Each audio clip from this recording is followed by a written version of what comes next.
Assalamualaikum warahmatullahi wabarakatuh. Di sini saya izin mempresentasikan materi tentang bimbingan konseling.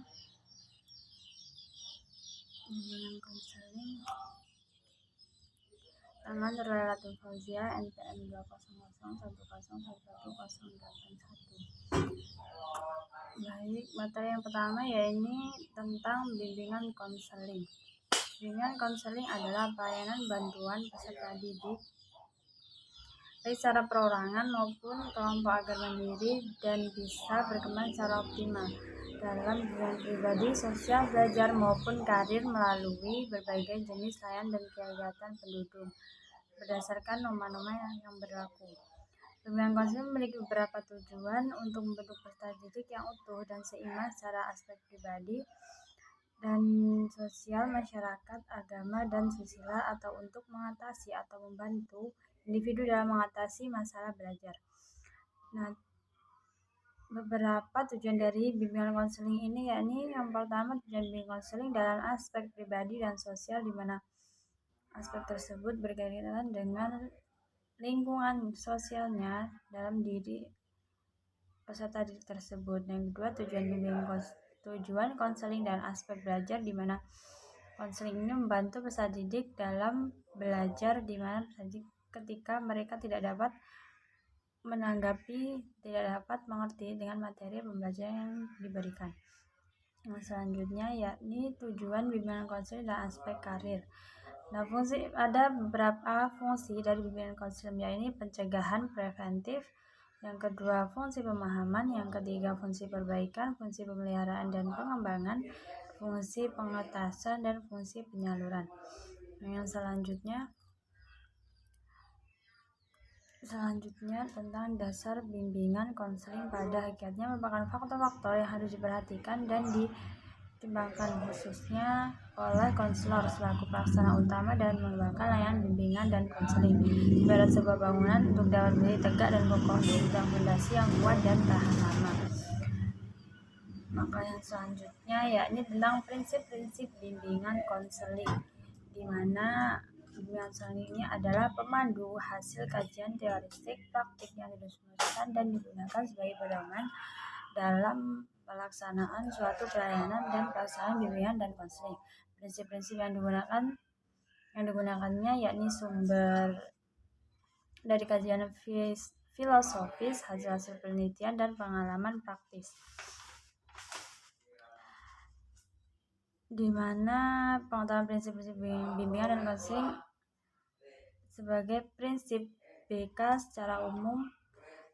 Ada beberapa prinsip dalam BK, yakni ada prinsip umum dan prinsip khusus. Prinsip umum seperti contohnya dasar bimbingan dan konseling tidak dapat terlepas dari dasar pendidikan dan dasar negara, yaitu Pancasila dan lain sebagainya, yang dijadikan sebagai landasan atau sebagai pedoman dalam prinsip umum di bimbingan konseling ini. Yang selanjutnya prinsip-prinsip khusus, yakni seperti program bimbingan harus berpusat pada siswa dan lain sebagainya, di mana bimbingan khusus ini ditujukan berpusat dalam satu pada siswa untuk lebih memudahkan dalam mengatasi masalah yang ada jika dipusatkan langsung kepada siswa tersebut. Nah, prinsip bimbingan konseling ini ada beberapa macam. Yang pertama, prinsip-prinsip yang berkenaan dengan sasaran layanan. Yang kedua, prinsip-prinsip yang berhubungan dengan permasalahan individu. Yang ketiga, prinsip-prinsip yang berkaitan dengan program layanan bimbingan dan konseling. Yang keempat, prinsip-prinsip yang berkenaan dengan pelaksanaan pelayanan bimbingan dan konseling. Nah, yang selanjutnya yakni asas-asas bimbingan konseling. Asas berarti dasar, yakni suatu yang menjadi tumpuan berpikir dan berpendapat. Asas bimbing dan konseling merupakan ketentuan yang harus diterapkan dalam penyelenggaraan pelayanan bimbingan konseling. Yang selanjutnya yang kelima, masalah yang dihadapi mampu untuk memahami, menerima, mengarahkan, dan merealisasikan yang sesuai dengan potensi yang dimiliki maupun dalam pencapaian penyelesaian.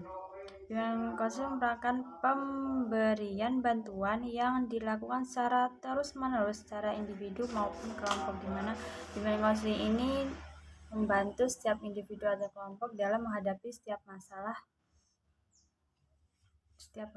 Yang selanjutnya, yakni jenis-jenis layanan. Terdapat beberapa jenis layanan, yakni yang pertama layanan orientasi, yang kedua layanan informasi, yang ketiga layanan penempatan penyaluran, yang keempat layanan penguasaan konten, layanan konseling perorangan, layanan bimbing kelompok dan konseling kelompok, layanan konsultasi, dan layanan mediasi.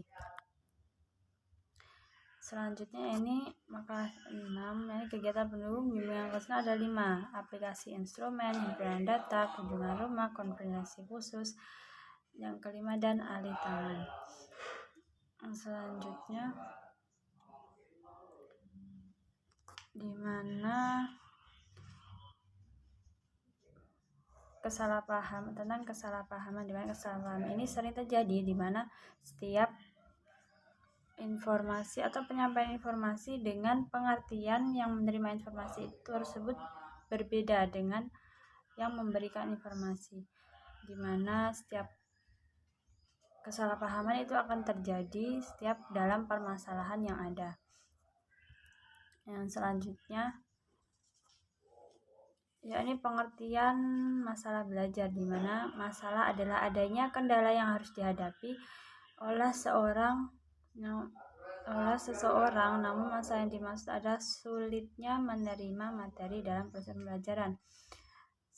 Sedangkan belajar adalah usaha dalam memperoleh sejumlah ilmu pengetahuan. Ada beberapa jenis masalah belajar, seperti disekta, kesulitan belajar membaca, di mana peserta didik tersebut kesulitan dalam memahami atau dalam membaca setiap materi yang diberikan. Yang kedua, gangguan disgrafia, yakni kesulitan belajar menulis, di mana siswa terkadang memiliki kesulitan dalam menulis ejaan atau huruf-huruf atau kalimat yang diberi kepada guru, di mana peserta terasa sulit untuk menuliskannya sesuai dengan apa yang dicontohkan oleh seorang guru. Yang ketiga, diskalkulasi atau kesulitan belajar matematika, di mana terkadang ada yang kecenderungan dapat dengan mudah memahami tentang matematika atau tentang perhitungan mengenai angka-angka. Ada pula yang mudah dalam memahami hal tersebut, di mana itu tergantung dengan individunya, di mana memiliki kesulitan mereka masing-masing. Nah, dalam pengertian masalah belajar ini ada beberapa usaha untuk mengatasi kesulitan belajar. Yang pertama, identifikasi. Ada suatu kegiatan yang diterapkan untuk menemukan siswa yang mengalami kesulitan belajar. Yang kedua, diagnosis adalah penentuan mengenai hasil dari pengolahan data tentang siswa yang mengalami kesulitan belajar.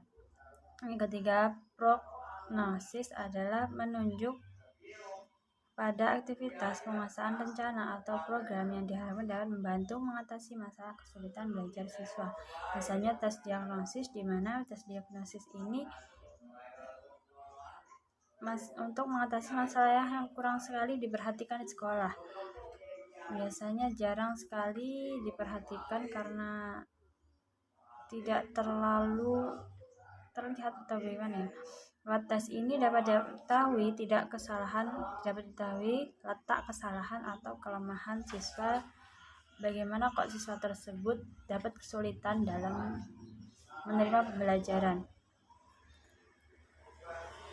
Selanjutnya, yakni pengertian kriteria masalah, di mana kriteria tersebut dasarnya berasal dari suatu masalah yang cukup serius, cukup mengencangkan pribadi konseling, dan masalah tersebut biasanya jadi adanya kesenjangan antara harapan dan kenyataan. Kriteria masalah dalam konseling secara prinsip antara lain masalah sebagai kesenjangan antara harapan dan kenyataan. Nah, ada beberapa jenis-jenis masalah dan pengulangannya. penanggulangannya. Yang pertama tentang masalah emosi, di mana setiap remaja seringkali sangat kuat dan tidak terkendali dalam mengontrol emosi mereka, dan seringkali terdapat beberapa cekcok yang sering terjadi antara siswa dengan siswa yang lain karena mereka belum dapat mengendalikan emosi mereka. Yang kedua, masalah penyelesaian diri, di mana salah satu tugas yang penting sulit pada masa remaja adalah yang berhubungan dengan penyesuaian sosial, di mana mereka harus berusaha untuk menyesuaikan diri dengan lingkungan sosialnya. Yang ketiga, masalah perilaku seksual, yakni membentuk hubungan dengan kematangan seksual adalah pembentukan hubungan yang lebih matang antara lawan jenis dan menemukan peran seks yang dilakuinya, di mana peserta didik harus diberikan edukasi atau pembelajaran agar tidak salah pergaulan, terutama dengan lawan jenis. Yang keempat, masalah perilaku sosial. Tanda-tanda masalah perilaku sosial pada remaja dapat dilihat dan adanya diskriminasi terhadap mereka yang berlatar belakang ras, agama, atau sosial ekonomi yang berbeda. Yang kelima, masalah moral, yang mentandai adanya ketidakmampuan